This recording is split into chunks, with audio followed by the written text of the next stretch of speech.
il faut que tout le monde se ressaisisse, parce que sinon, c'est ce que cherche le terrorisme, c'est ce que cherche l'islamisme, c'est-à-dire la confrontation.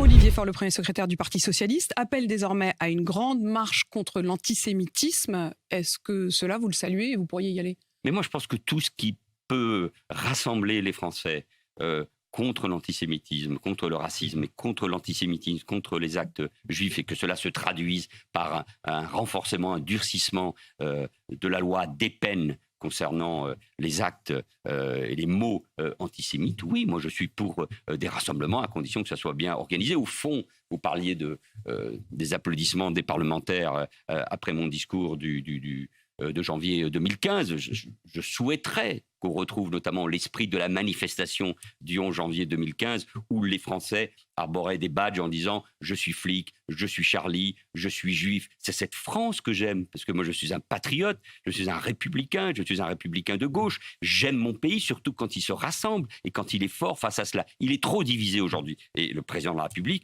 doit évidemment aussi prendre les initiatives pour tenter de rassembler. Ça devrait être une initiative au niveau du président de la République, parce que... Je pense que c'est des initiatives qui, vu le moment au-dessus des questions politiques, mais oui, qui dépassent largement. Parce que là, on est tombé à nouveau dans les querelles. Olivier Faure, au départ, avait dit que cette manifestation pourrait se faire, y compris avec les représentants du Rassemblement national, avant de rétropédaler et de dire non, finalement, ce serait sans le Rassemblement national. Le Rassemblement national, d'ailleurs, dit de toute façon, nous, on n'aurait pas été s'il y avait LFI. Est-ce que ce genre de manifestation doit être, en gros, avec un cordon sanitaire, pour reprendre votre expression, qui exclurait RN et LFI? Moi, je polémique plus avec le Parti socialiste, ce n'est pas ma famille politique.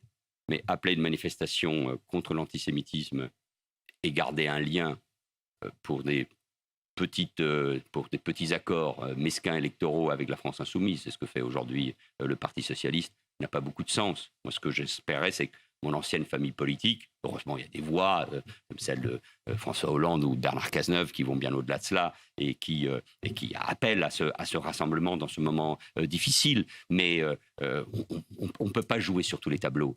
Il y a des moments dans l'histoire, et nous sommes dans ce moment grave, où il faut être au clair. Mais un moment aussi fort que celui de janvier 2015, contre ce qui est en train de se passer, contre ce qui risque de se passer, parce que... Ça veut dire quoi, ce qui risque de se passer? C'est parce que nous sommes sous la menace des attentats, enfin, sous la menace.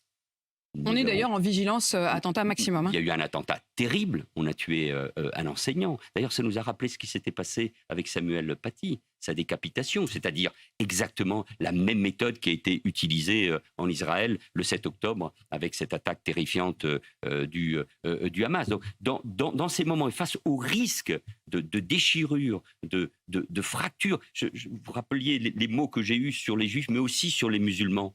Parce que nos compatriotes musulmans aussi sont dans l'inquiétude, même si ils doivent se ressaisir, leurs représentants doivent se ressaisir. Pourquoi leurs représentants, pour vous, ne sont pas aujourd'hui audibles sur l'antisémitisme? Non, ils ont peur, ils sont ambigus quand il s'agit de qualifier le Hamas, ils sont pris dans l'étau des origines d'un certain nombre de pays. Non, là, il faut que tout le monde se ressaisisse, parce que sinon... C'est ce que cherche le terrorisme, c'est ce que cherche l'islamisme, c'est-à-dire la confrontation. Manuel Valls, vous disiez que l'appel à manifester devrait être au-dessus de la question des partis.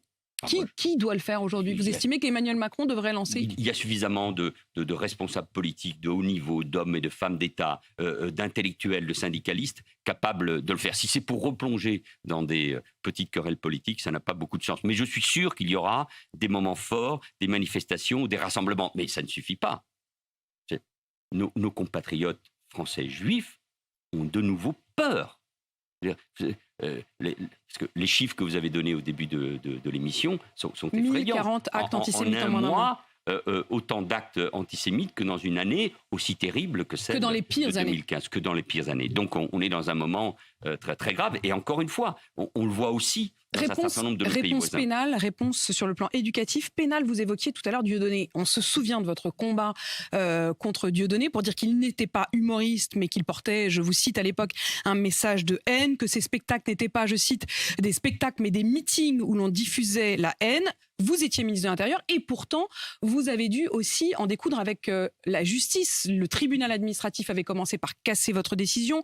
Le Conseil d'État avait finalement validé.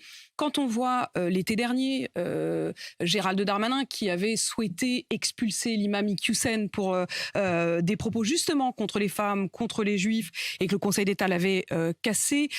Quand on voit la semaine dernière l'imam de Beaucaire qui a posté sur sa page Facebook un extrait du Coran qui appelle clairement à tuer des juifs, le tribunal a finalement été clément, d'après le procureur de la République qui a d'ailleurs fait appel, 8 mois avec sursis.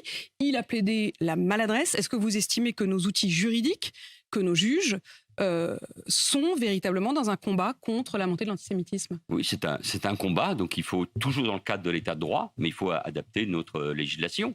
C'est le rôle du gouvernement et évidemment du Parlement que d'adapter notre législation, d'accélérer les mouvements face aux mots antisémites, aux actes antisémites, face aussi à l'apologie du terrorisme et face aussi à la manière dont on traite ce qui se passe aujourd'hui au Proche-Orient. Parce que à chaque fois qu'on refuse d'évoquer le Hamas comme une organisation terroriste, voire même qu'on l'appelle la résistance palestinienne, ou qu'on parle du génocide perpétré par Israël à Gaza, je mets des guillemets, ou qu'on parle de l'apartheid mené par l'État d'Israël, on vise, c'est à chaque fois la même idée, à disqualifier, non pas le gouvernement israélien, il est parfaitement critiquable et critiqué notamment par les Israéliens eux-mêmes, mais à disqualifier l'existence même d'Israël à travers ces mots, et ça, c'est de l'antisémitisme. Manuel Valls, certains musulmans estiment, eux, qu'ils sont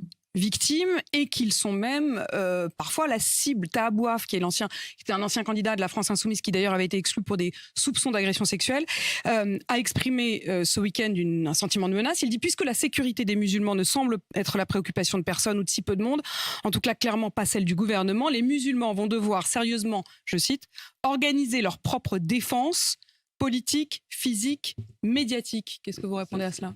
Chaque Français, quelle que soit son origine ou sa confession, doit être protégé par la République.